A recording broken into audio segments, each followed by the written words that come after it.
What if the true victory at sea is not achieved by sinking ships, but by quietly strangling the enemy's lifeblood, without ever firing a shot? In the northwestern Black Sea, the surface shimmered with deceptive calm, masking a tension as heavy as the air before a hurricane.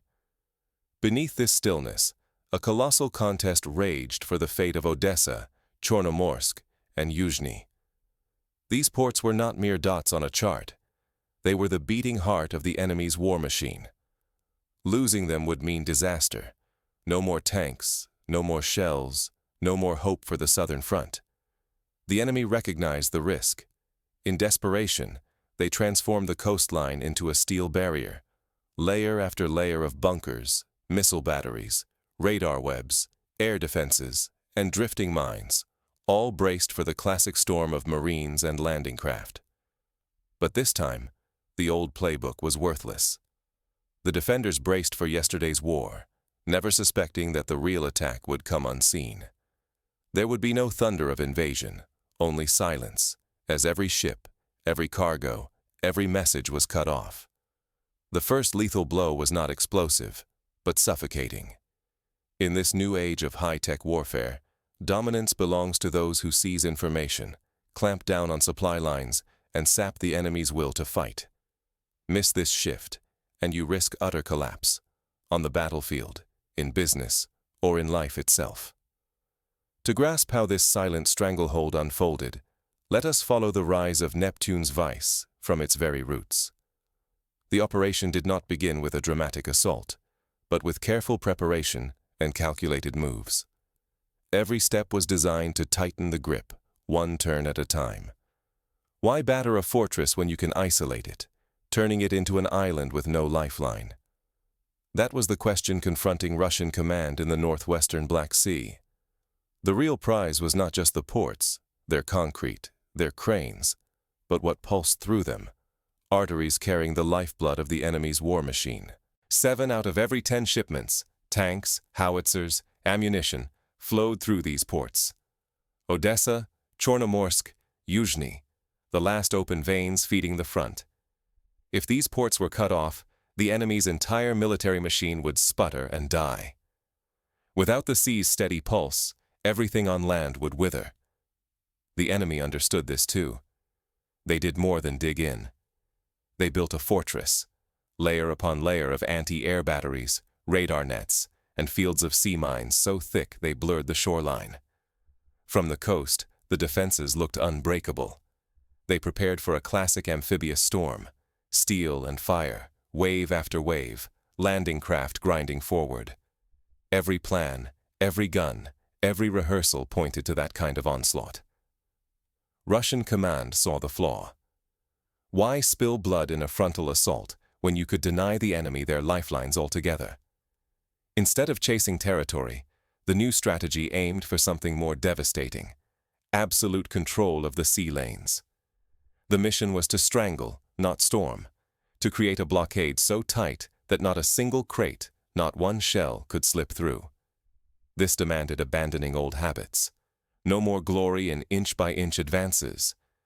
The new doctrine was suffocation, not occupation, using intelligence, technology, and coordination to choke off everything the enemy needed while risking as few lives as possible. In a world where clinging to tradition wastes ships, men, and time, the courage to change was the sharpest weapon. The stakes could not have been higher. Fail to adapt, and you burn through ships, soldiers, and chances for victory, all while the enemy only grows stronger. But succeed, and you control not just a strip of coastline, but the entire flow of war itself. So how do you impose a blockade that brute force cannot break and politics cannot unravel? That was the challenge. The answer would redefine what it means to win at sea, and who holds power when lifelines are cut. A new kind of battle was about to begin, one fought with algorithms, drones, and deception. Neptune's Vise was tightening, and the world would soon feel its grip.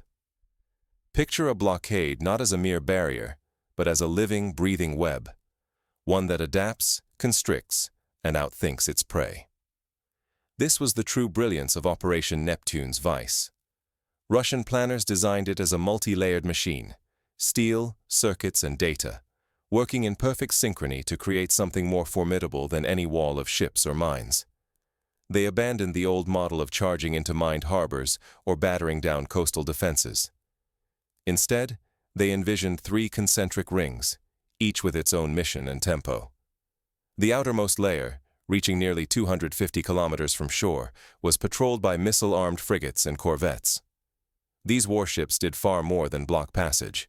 They tracked, intercepted, and struck targets far beyond the horizon, crippling supply depots and command centers with precision fire. Inside that steel arc, the second layer claimed the sky. Fighter jets and bombers swept from 50 to 150 kilometers out, clearing the air of enemy aircraft, blinding radars, and jamming communications.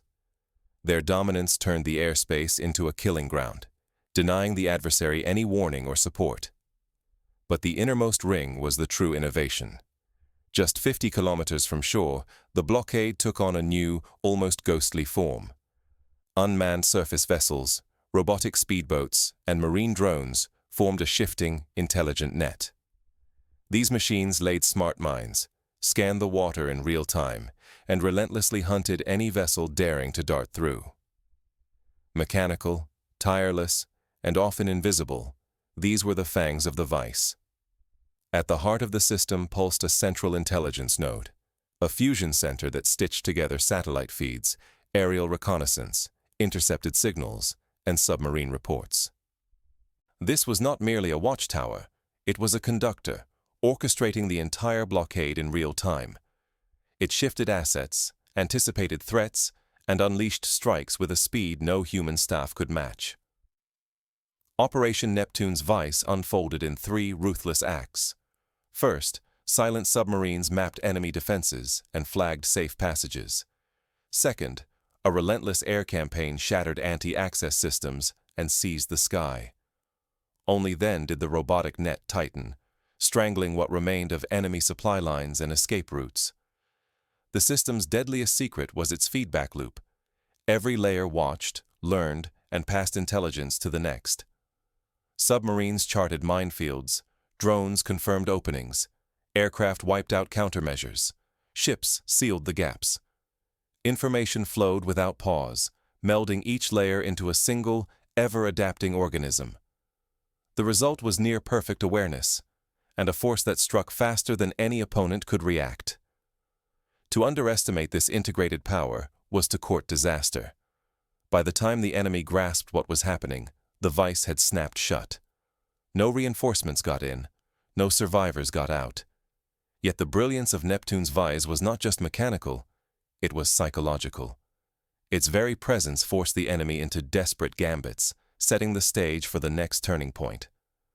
When the enemy struggled to break free, the Vise snapped shut, unforgiving and exact. Suffocation set in, slow and relentless.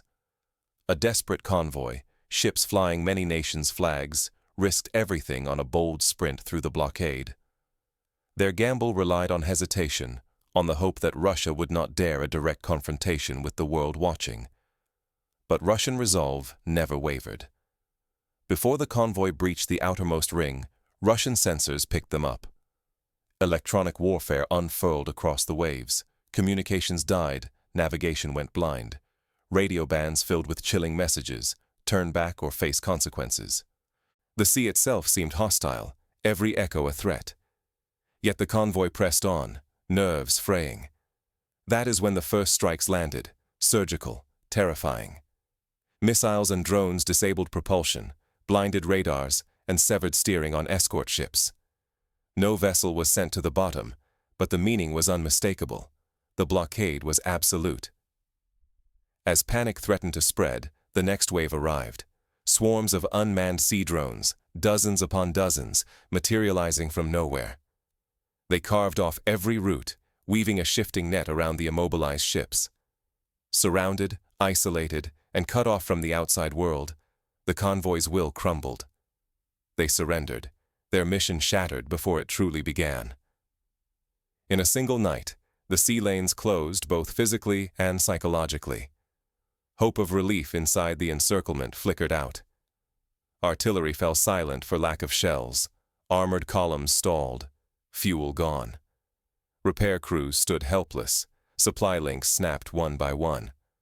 Morale, already strained thin, snapped entirely. Confusion and panic erupted. Desertion soared as commanders lost all contact with command. No matter how bold or daring, ground maneuvers faltered without the lifeblood of logistics. This was Neptune's Vise at its most ruthless, not winning through destruction, but by erasing the enemy's will to fight, one supply chain at a time. In modern conflict, failing to secure lifelines or misjudging psychological pressure can turn apparent strength into utter, abrupt defeat. With supply lines severed and hope evaporating, the enemy's collapse was only a matter of time. Neptune's Vise had redrawn the rules of modern war, and the world was watching. Desperation clashed with a wall of innovation, and the old order finally began to fracture. The enemy threw everything at the blockade: waves of their own drones, stealthy sabotage teams slipping through the midnight fog, and a relentless barrage of digital warfare designed to confuse, fracture, and overwhelm. Every gambit was a search for a single gap, any chink in the tightening ring around Odessa, Chornomorsk, and Yuzhny. Each assault dissolved before reaching its mark. Russian defenses wove together layers of protection: radar nets, electronic jamming, and swarms of automated interceptors that caught drones before they neared vital assets. Saboteurs, tracked by a seamless mesh of surveillance and rapid response teams, found themselves isolated and helpless, every move anticipated and countered in real time. The battle for information proved just as futile. The enemy unleashed coordinated media storms, hoping to ignite international outrage and force diplomatic intervention. Yet every narrative was dismantled by Russian command. They released raw data, satellite imagery, and intercepted transmissions, hard evidence that made truth its own defense. Misinformation wilted when every claim was met with undeniable proof. Not a single Russian warship was lost or seriously harmed. The blockade only grew stronger, its grip unyielding. This was no simple wall of steel and circuitry, but a living system. Hardware, intelligence, real-time information, and human command fused into one responsive force. Technology extended human intent. Human judgment elevated every system. The more the enemy searched for weakness, the more they revealed the blockade's invulnerability.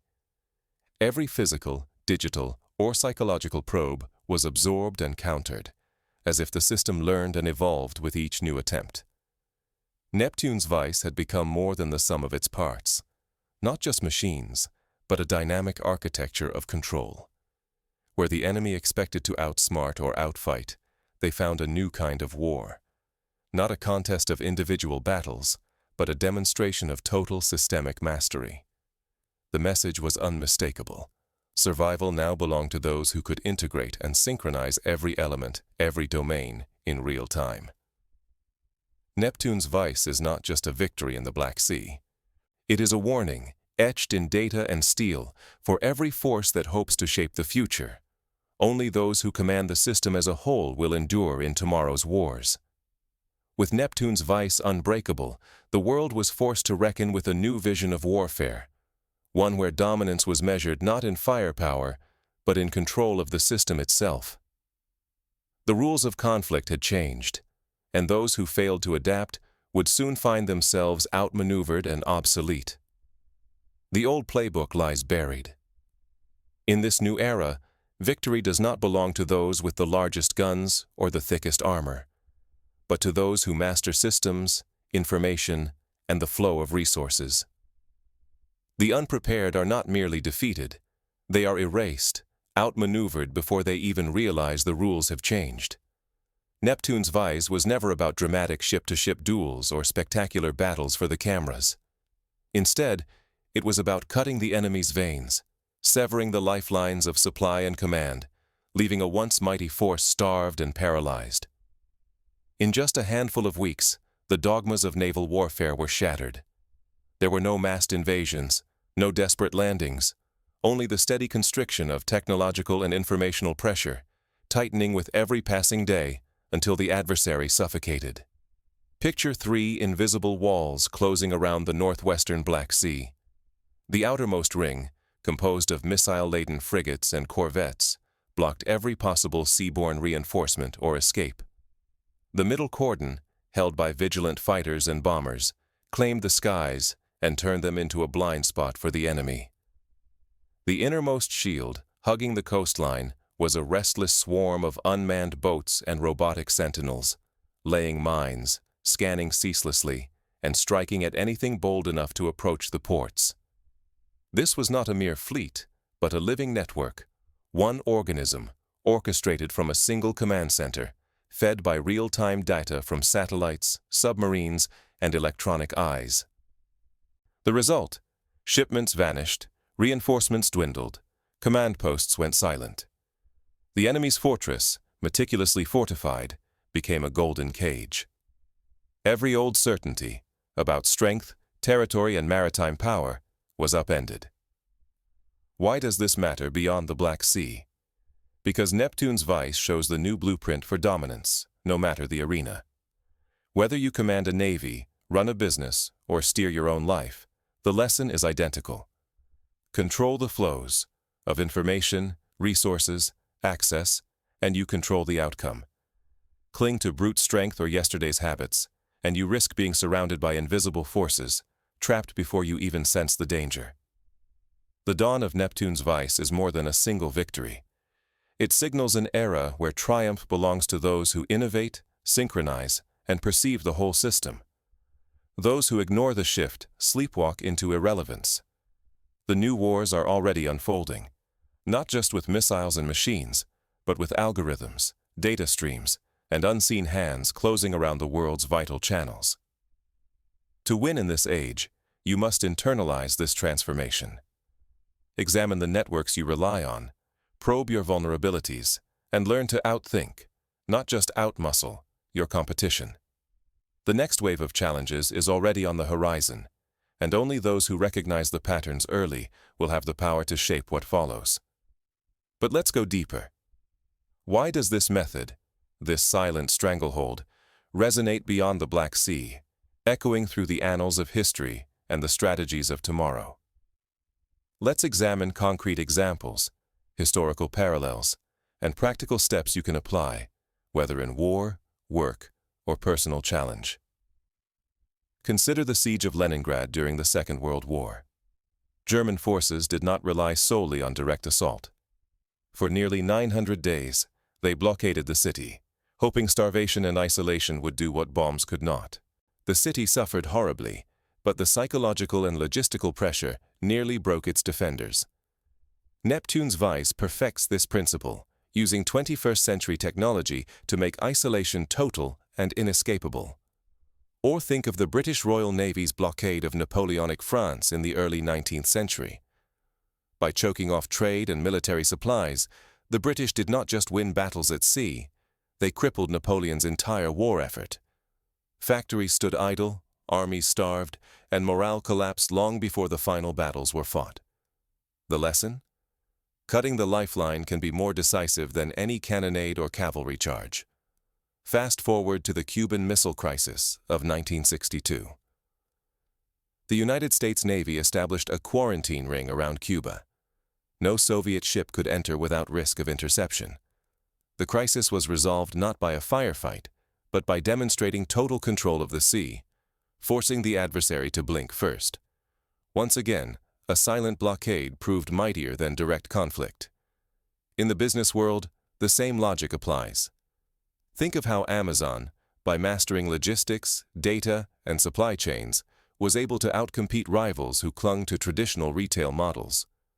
Or consider how Netflix, by controlling the flow of digital content and user data, undermined entire cable television empires. The old titans fell, not through direct competition, but by being cut off from the flows that sustained them.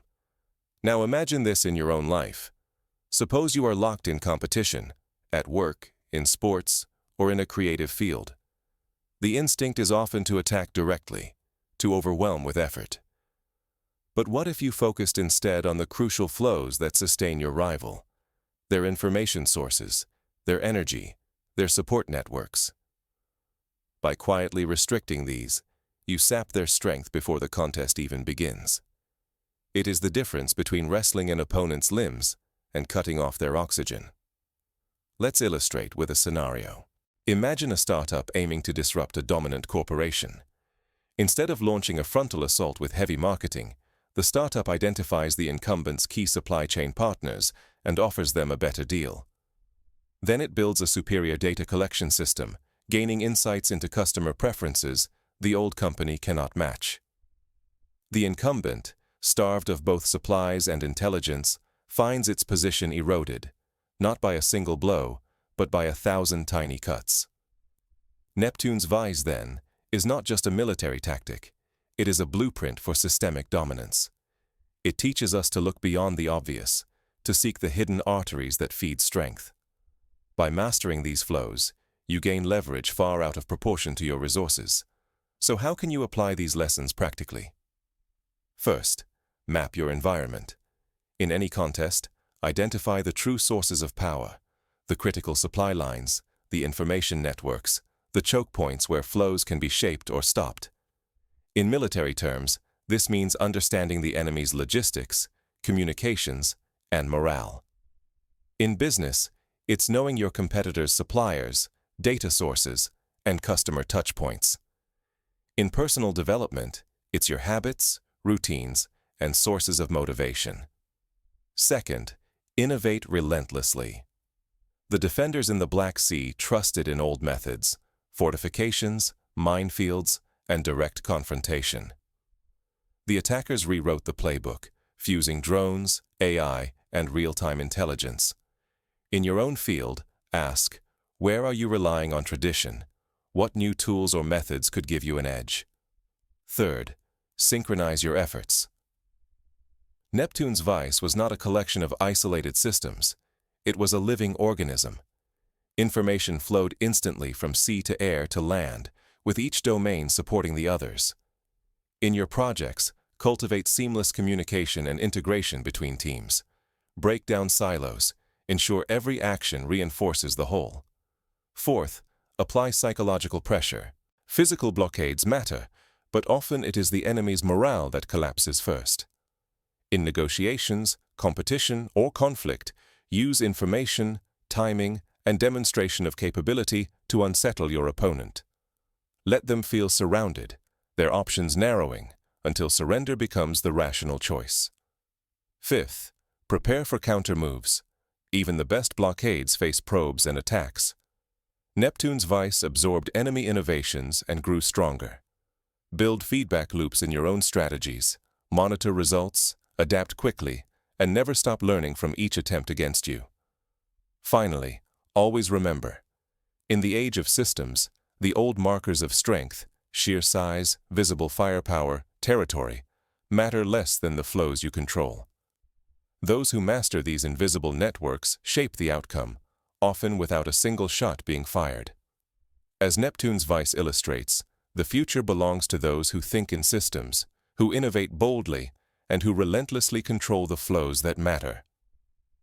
The question for us all is simple. Will we adapt, or will we be outmaneuvered, strangled not by enemies we can see, but by invisible hands closing around our vital channels? The lesson is clear. Victory, whether at sea, in business, or in life, is no longer about strength alone. It is about mastery of systems, about seeing the whole board, and about acting with precision and foresight. Neptune's Vise is more than a military maneuver. It is a mindset, a warning, and a map for those who refuse to be left behind in the new age of silent, systemic warfare. Will you heed it?